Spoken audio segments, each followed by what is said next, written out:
This episode of Conquering Kerbal Space Program is brought to you by the wonderful supporters at Patreon. To learn more about how you can help support Hot Tips make more videos, visit patreon.com/hottips. What's up, guys? Charlie here. Welcome back to Conquering Kerbal Space Program. I've been talking to a lot of you guys about KSP as a series and sort of play and different things, and well, let's just put it this way. I'll summarize it by saying we are going to be spending a lot more time together in real time. I want to release more videos, even if that means that there's less progress per video, but I want to release more videos because I know you guys want updates on this, and I know you guys want me to release it faster, so we're going to be doing this. It takes me a lot more time to edit things together like I've been doing, so for the time being, let's spend some time together. So I've got all these different drills. You guys saw by the last episode, we can't have the space in the same biome at the same time, all that mumbo jumbo. So we're going to replace a lot of things. And this episode is going to be called The Big Teardown. And you'll see why it's called that in a second. What I want to do is I want to grab Shane Kerman. Shane is going to be doing a whole lot of teardowns right now because I need a lot more material kits. Like a lot more material kits. So let me make sure these tanks are empty first. Probably should have done that before I got them out, but let's just make sure. There we go. Okay, this tank is empty. Good. This tank also empty. Good. So this is empty as well. Fantastic. Although I'm going to leave this alone because the drills are mounted to it. This is basically empty. We could probably tear this one down. This one's empty. So let's do one of these numbers here and just make sure that all the material kits are inside that tank. And this one has got supplies in it. This one's got supplies in it. I don't have any more supply tanks. Like for now, I don't have any more supply tanks. So those have to stay. But everything else, I think, chemicals can be deposited. Hold on, let's turn this around. Chemicals, these right here, can be moved into these chemical tanks. So let's just move those in. All right, so fuel, good. All this is good. This has supplies, that's empty. Monopropellant. Monopropellant. Where to put the monopropellant? That's kind of a... it's kind of way down here. It doesn't matter that much, but I would like to get rid of all these tanks. Is there storage somewhere else for monopropellant? It doesn't look like it. Well, we'll have to make do with what we got. So I want to tear down as much as I can. And you'll see why in a second. So Shane, it's time for you to get to work, sir. That's not Shane. That's not Shane.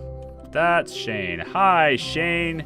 It's time for you to get to work, buddy. We're going to take down these solar panels. 12.5. It's a long road to the amount of material kits that I need. Long road.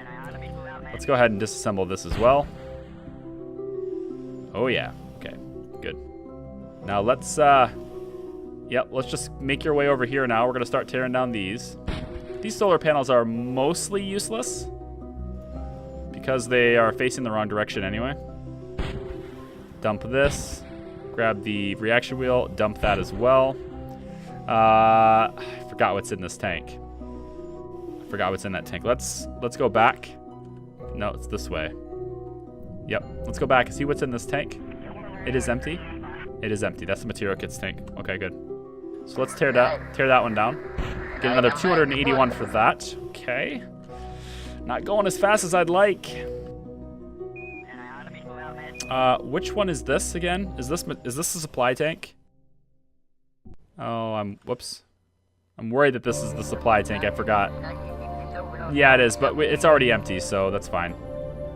Okay, so what we're looking for is all the way down to the monopropellant, right? Yep, all the way down to the monopropellant. So let's do it. Disassemble. Boom. The great teardown is continuing. Disassemble. There we go.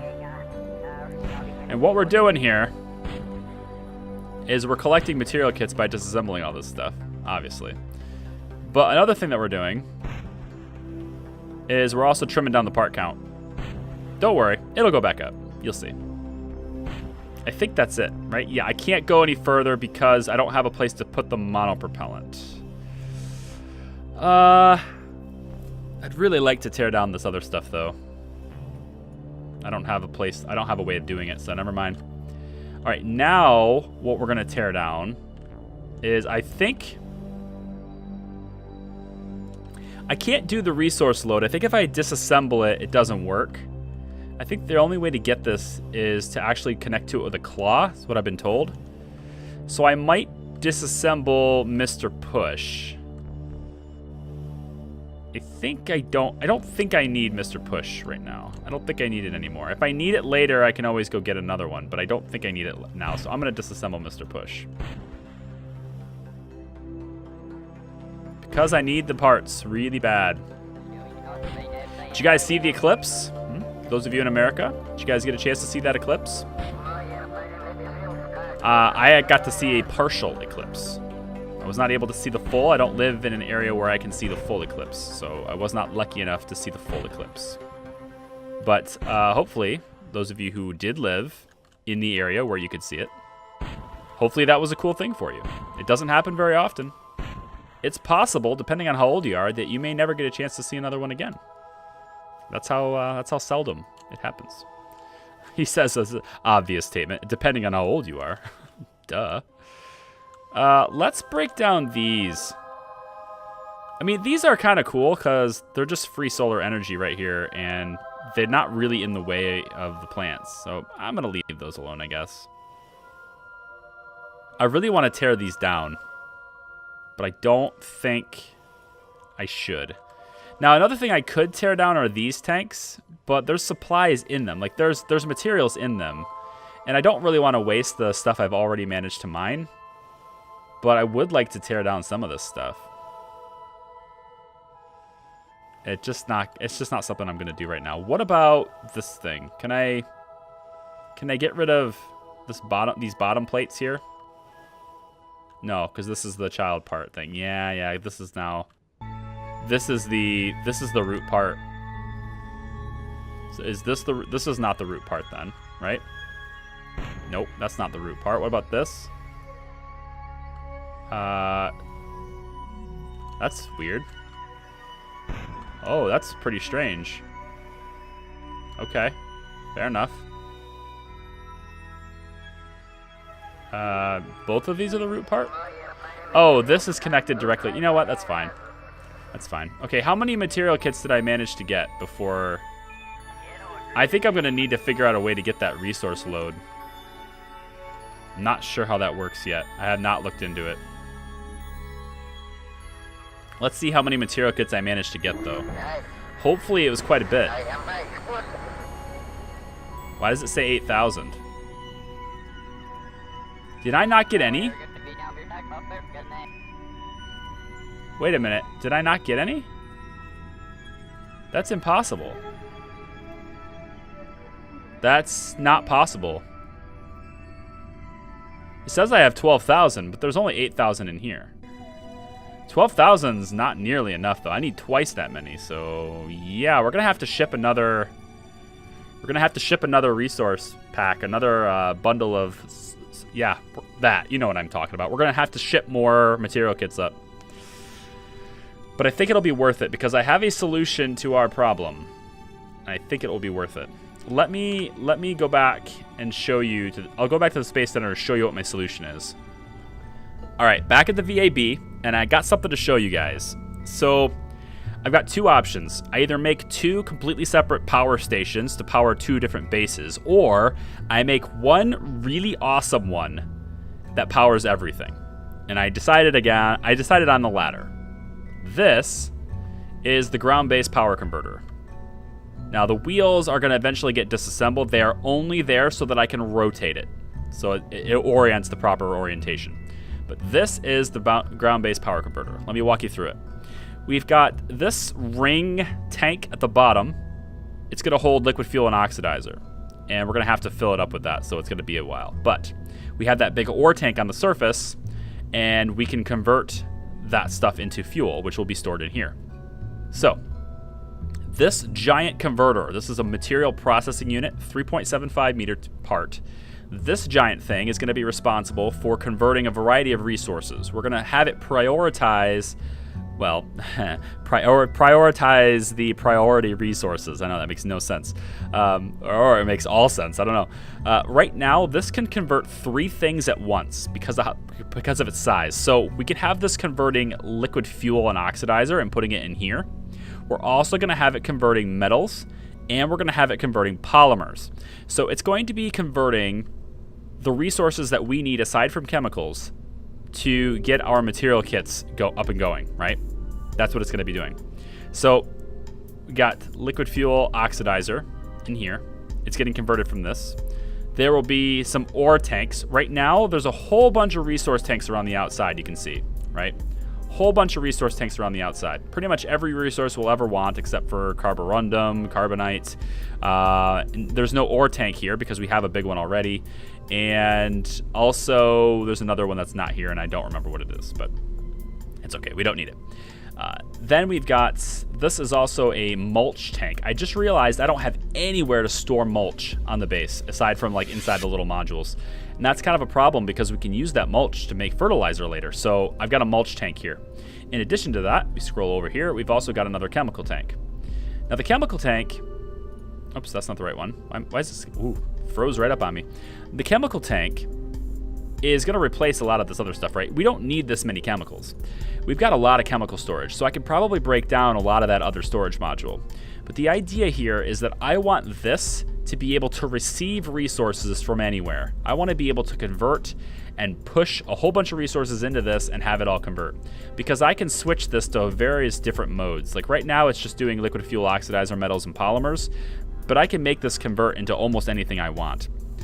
The only thing I can't make from this, unfortunately, is material kits and specialized parts. I cannot have this do that. That requires more of a workshop kind of thing. The workshop we have currently on the ground base will take care of material kits, but it's very slow. What I need is more science, because more science will allow me to get the Tundra piece, the orbital assembly building, and then once I get that, then I can start making anything I want. So for now, we've got that. Now to power this looked really bad having these tanks around here. Like the top of it looked pretty bad. So I've got these little solar panels just kind of chilling here, looking like they're all propped up, right? They're just solid little panels that are propped up around the edge. I think it looks pretty good. I think it turned out really nice. Then we come up here. We do have some lighting. I'm going to start incorporating lighting into my parts. And I'm also going to bring some lights to the base and have Shane or somebody else go and install some lights, because we probably should have some lights around the base. But this is just the lander can, the Lithobrake X3 lander pod. It could store 3 Kerbals in here, but that's not really necessary. If we need it, then fine. But the biggest reason why I have the bigger one is because if I put a Kerbal in here, I want their habitation time to be as long as possible. So even if I put 1 in here, there's room for 3. That's going to help them with their habitation time, hopefully. If I put a good miner in here, or a good engineer in here, it will help with the resource conversion efficiency, and we'll get more stuff out of it, which is why there's a lander can in here. Then comes the power, right? These are all fuel cells, obviously, and there are 12 of them on this little tower. I thought about putting 16. I don't think it's necessary, but now that I'm looking at it, I think maybe it might be. It is going to be more material kits. Right now, this unit costs 27,000 material kits to build. But if I put more, it'll interfere with my ladder. I like my ladders. I installed these ladders so that the Kerbals can just grab a hold of these and then walk up. Now, you know it's min-miss, right? And they probably just fly. But as we get to the top, you'll see we've got some, well, there's a bit of massiveness here. These are the OKEB. These are the 500 ones. It says, stand way back when deploying. These, as you probably know, are the exact same solar panels that are on the bottom of the PISS. Except we have 2 of them on this base. This is going to power everything on the whole ground base. All right? That's the whole idea anyway. That will produce 1,000 units of electric charge per second, which is more than we're going to need, I think. The stuff will be running overnight, though, which is why these fuel cells will help us offset some of that. We're going to be losing electric charge overnight. We're not going to be able to keep up with it overnight. But the fuel cells should slow that down. And I'm going to put an extra battery. I got a really thin 10K battery at the very bottom of this. And that's pretty much it. Now, you might be wondering, or not, I don't know, maybe you are, maybe you're not, but why do I have all these little power couplers all over the place, right? Because we haven't used these yet in this series. Well, I've got a power coupler right here. That's attached to this base, and I think I need to actually attach it better because it looks a little bad. I don't like the way it looks. Can I attach it up here? I don't want to cover the vents and stuff.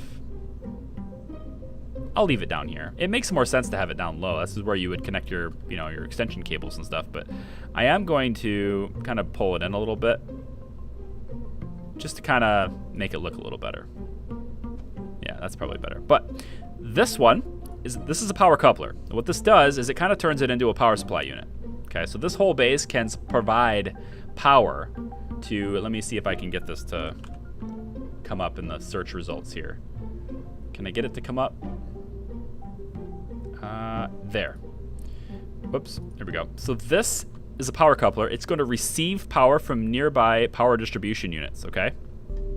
This is a PDU. So it will receive power from others, right? At the same time, this is also a power distributor. It will distribute power to nearby power couplers. So if we take this power coupler, right, and this is the wired way to do it, right? Not the wireless way to do it. The wireless way has a much bigger range, but I'm not concerned with the wireless way. I only need the wired way. And like I said, you're not going to see the wires because it's like Kerbals are running extension cables and you're just not going to see it. So we're going to take and install this on this unit. Then we've got 3 others. And I'm only attaching them here so that the engineers can detach them from this module and install them on the other modules. That way, we'll be able to provide power for the whole base wirelessly without having to have these units connected. It will be very nice. That solves a lot of my problems.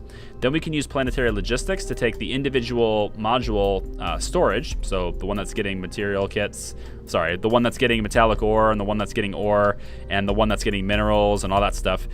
They'll each have their own storage, and then we'll take and use Planetary logistics to shove all those resources into these tanks so that this converter can get to work. That's the idea. So there you go. That's what I need to build. But it's going to take me 27,000 material kits to build this. I don't have 27,000 material kits. So before I can build this, I'm going to need to send more up. I have the money to do it. I just didn't want to spend the money to do it. So let's save this, and I'll go ahead and launch some up there. Say bye-bye to Kerbin. Bye-bye, Kerbin. This is the material kits ship. Same thing I've sent last time, except it's a little bit of different version this time. This time there's no specialized parts. And we have 1, 2, 3, 4, 5, 6 bays of material kits this time. 6 tanks instead of 5. So it's a little lighter, it's a little cheaper to send up this time. I also have a few different things in the service bay this time. So I did keep the service bay. I'm sending some different things up there this time, might as well. And yeah, we've got a maneuver set up all the way towards Min-Miss. If I get myself pointed at it here, focused on it, whatever you want to call it. It won't let me. Awesome. Oh, there it goes. Weird. All the way down. Coming in real close. Gonna come in around 10K. And slightly inclined, right? Slight tilt to the orbit so that we can get to the base. Always want to keep a slight tilt just because this base is not quite in the middle. Like, it's not quite on the equator here. So this gives me the opportunity to come in, and it usually gives me the opportunity to come in right as it's starting to be daytime, which is kind of what I want. Of course, I could do it right at the end when it's not going to be daytime, but I'm like, why would I come in the middle of the night? I'm not going to do that. So we also have, while this is on its way, we also have, I guess, kind of abandoned crew. This is our Min-Miss crew swap. And there's 2 Kerbals coming from the Min-Miss base. They've already gone around Kerbin once. I forgot about them. I didn't have a maneuver set up, and I kind of forgot about them, and they've already gone around. So no doubt these guys are going to be tourists, no doubt. But their vessel has a probe on it, so we can control it unmanned, but they're going to be tourists, so. Let's time accelerate and get ourselves up to where Minmus is. We'll keep an eye on this, although they got about 15 days until they reach Kerbin again, so like they got a long time. To where this ship is coming in hot. All right, good. So we're gonna bring this to Minmus now. Let's get this a little bit closer. We should have, yeah, we have an alarm for this, so we'll be fine. And we should also have the flight computer already told to face node and execute maneuver, so we're set. I don't have to worry about like overshooting this. The flight computer will take care of it for me. I won't have to worry about overshooting. Okay, let's delete that alarm. Not sure why I misclicked. And we're already right on the money here, so let's just kind of bring ourselves right down to the maneuver point here. And we'll let this execute. And then we'll find our way down to the base, down to the surface. Deliver what we have to deliver. All right.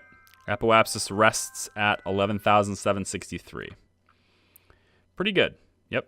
Right about where I want to be. So I guess I'll just wait until, actually, we don't have to wait very long.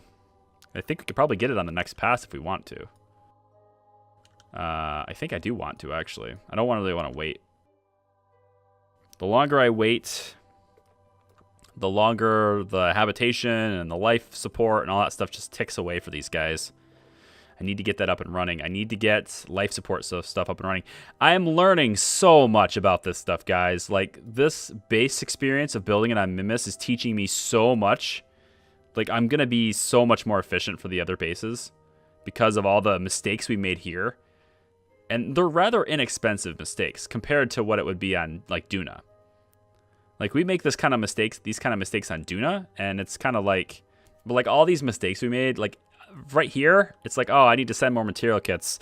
I guess I'll do that. 8 days later, we have them. With Duna, it's like 3 years later, 4 years later, 5 years later, maybe. Like, you just don't make that kind of stuff. This is going to have to be, there's going to be so much planning going into this.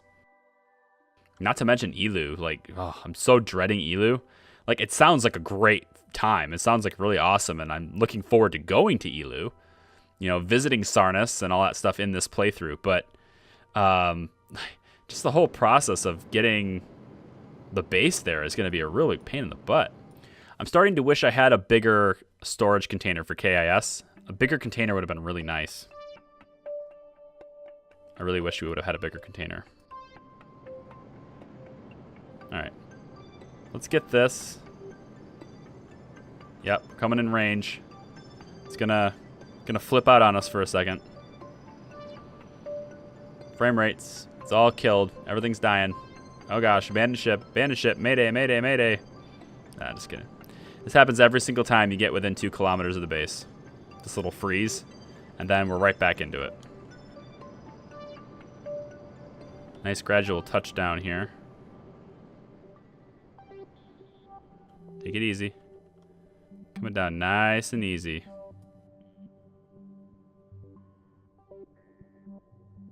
Turn this off.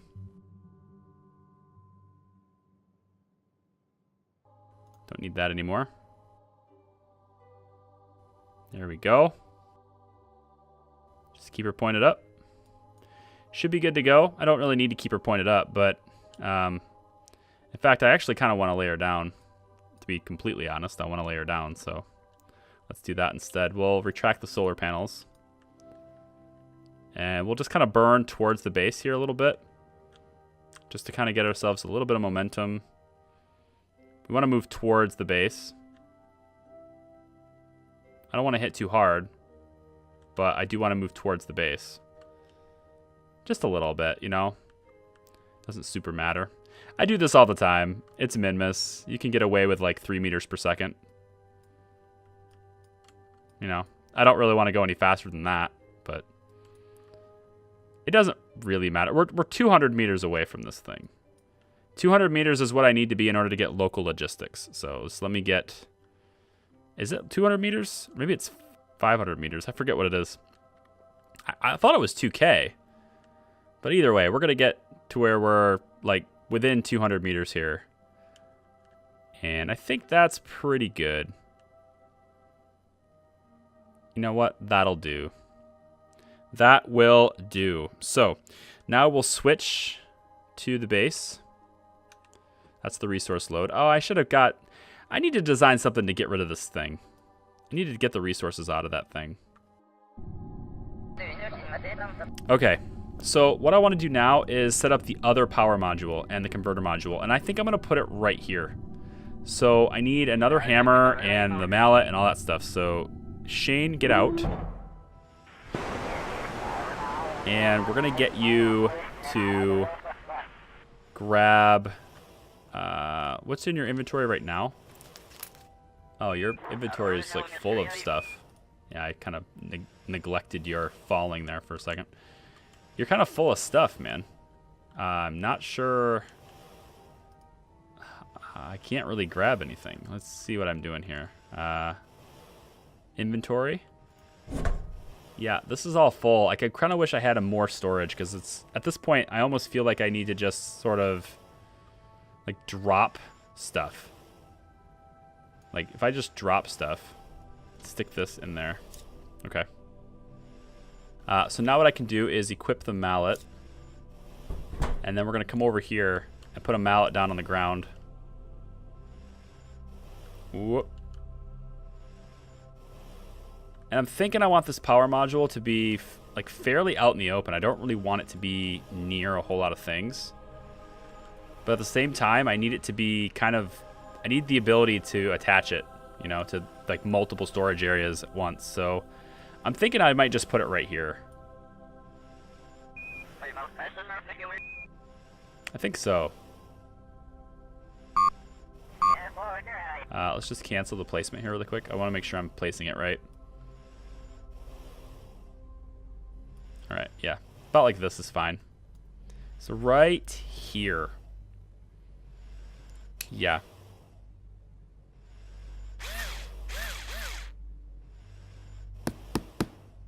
Okay, so the stake has been placed.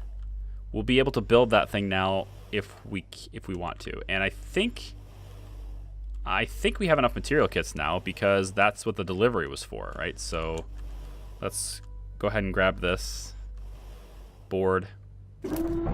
And now, what does it say for our supply here? If I go to extra planetary launch pads, it should say that we have, yep, 27,000 available. Good. So let's clear the craft. I'm not sure what was queued there, but let's clear that.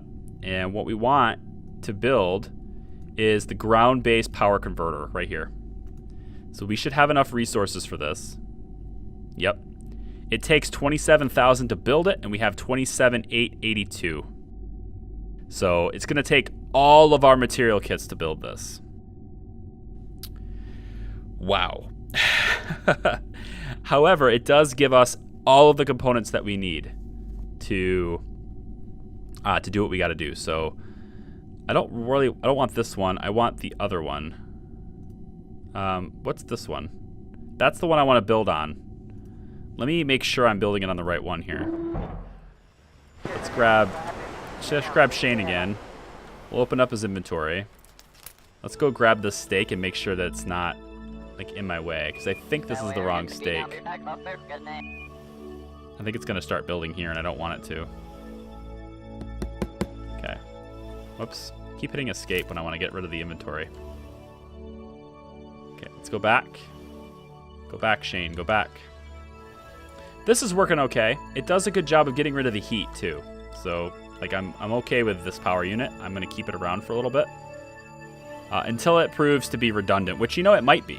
Once we build that other one, it might be super redundant. We'll see. In which case, then I have no problem just disassembling it completely and having only one big power supply over there. Because this is only one... What is this? This is like 57 right here. So this is making 57 per second. That's 100 per second.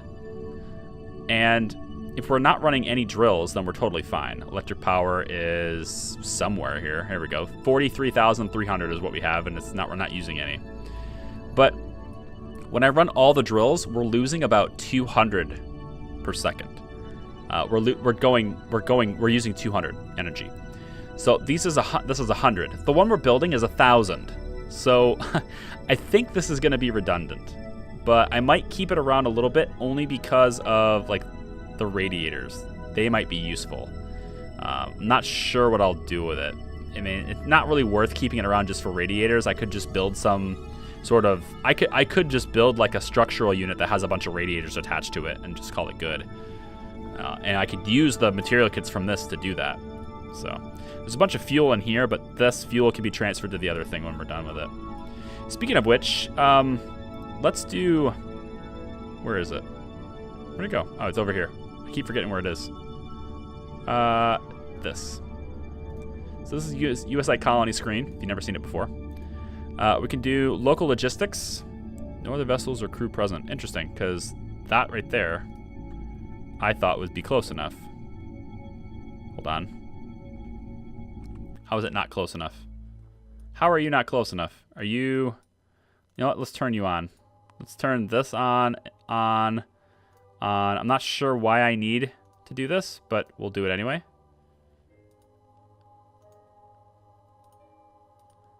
I'm not sure why I need this. Oh, the material kits are all used up. Wait, what did I just use? How come there's no material kits in here? Whoa, did it already transfer them? It must have, right? I think it already transferred them. Planetary logistics. Fickle thing, you know?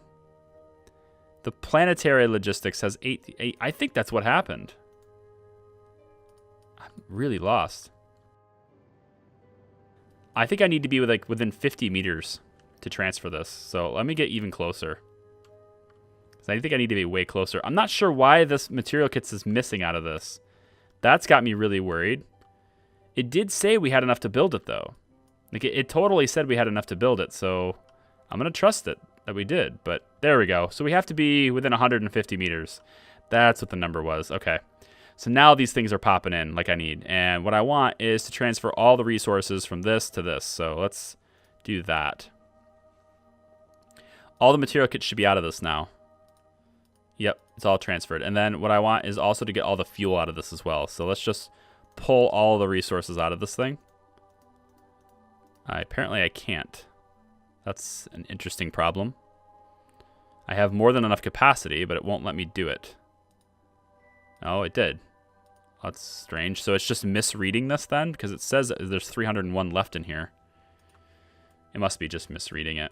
Unless it's... Oh, it's right here. This is unavailable. There we go. There we go. Just sucking that all right out. We've reached our capacity with these two numbers, so we actually can't pull anything out of this, but that's fine. This button here, I believe, is a persistent order. It's saying always pull resources out of this.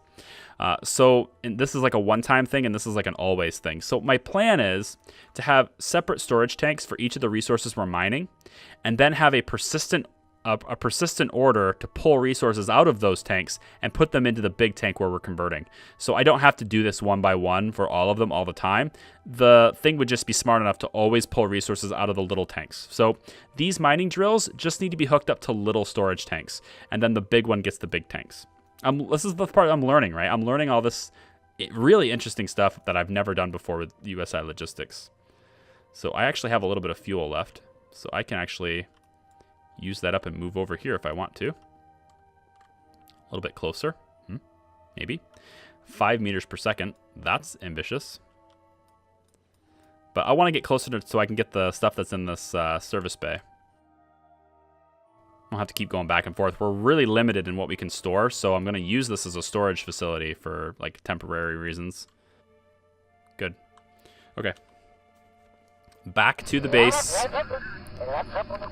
We can actually just tear this stuff down right now if I want to, because I want to know how many material kits I'm actually going to have left over after this. So I am curious to know everything about this, as much as I can possibly learn.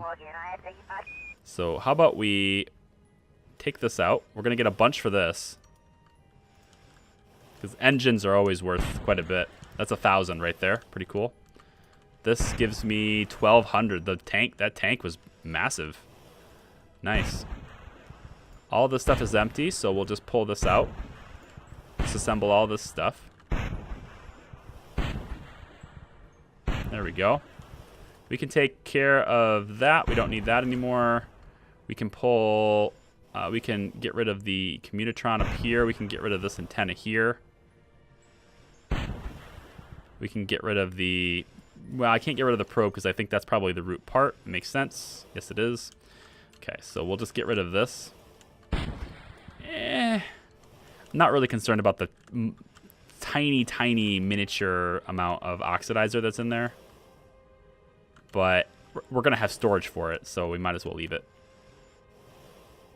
We don't need everything else broken down right now, so... Let's bring it back this way. Shane can get back in here, and then we're going to build that thing. Put that thing on the surface where it belongs. Okay, Extraplanetary Launchpad says we're going to spend $27,000, and we have $43,771 available. Super good. Oh yeah, so that was too far away to get access to it. Now we have this. So there must be some material kits kind of stored somewhere else. I think that's what Planetary Logistics is doing.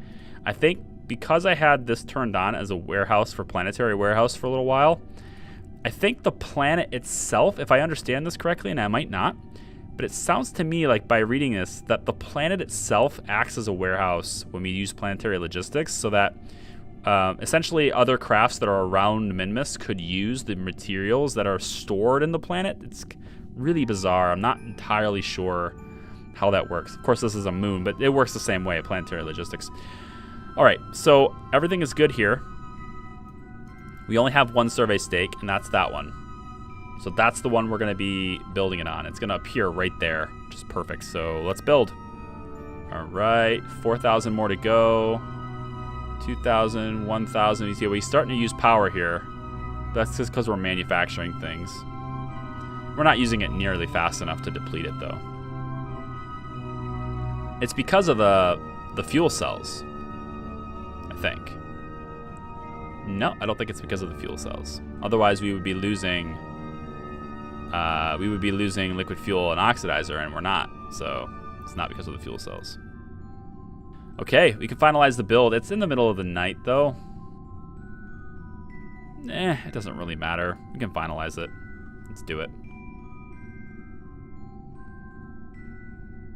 It shall appear. Hopefully fall straight down. There we go. Yes. Oh, you're looking brilliant. Actually looking slightly slanted. But you're looking okay. These are actually pointed the right direction already, which is super fortunate. I don't have to rotate this at all. It's already facing the right way. Fantastic news. And this is pretty close to where I want it, actually. It's really nice. I like it where it is. So let's... what do I need? I need to... Yep, right here. Close this. Let's grab Shane. There we go. Grab Shane. And what we want to do with you again now is we're going to come over here. What's in your inventory? You seem like you're weighted down a bit. Let's equip the wrench. And we want to do a couple of things with you. We want to see if we can grab the stake. I want to grab the stake, if possible. It's got a nice wide base to it, right? Can I grab that stake? Too far. Okay. I don't think I'll fall between this. I think it counts as a solid surface. Nope, I was wrong. Totally doesn't. Totally. Should have just kept my mouth shut. See? Maybe I'll edit it out. Then you'll never know I said it. Okay, here we go. Grab this. Pull it back in here. Now I don't have to worry about it, like, exploding. I don't have to ever worry about that now. So let's bring you up. Careful, don't bump your head. Don't want to wreck anything. This thing is a very fragile, very expensive piece of machinery. All right, now what we're going to do is we're just going to get rid of these wheels. Because I don't need to rotate this at all. It's perfect just the way it is, which is kind of nice. So Let's go ahead and just disassemble this. And this one. And we'll work our way around to this one.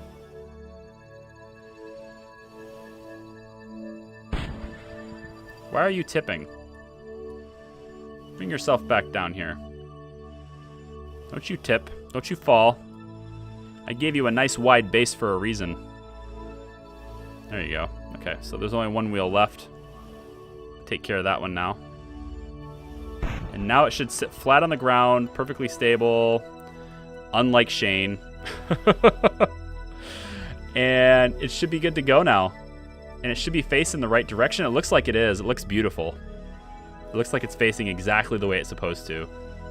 All right, Shane, seriously, quit dinking around. Let's go. Come on. There you go. There you go, big guy. There's nothing else I need to do. I want to get this installed somewhere else, though. So do I have enough room in my inventory to hold this? That's the question. I think I actually need a drill to take this off. Settle down now. Volume reached. Okay. Part volume is 489. Oh, man. So I can't hold that. I can't actually pick that up. I'm curious as to whether or not... is there any way to increase my holding capacity?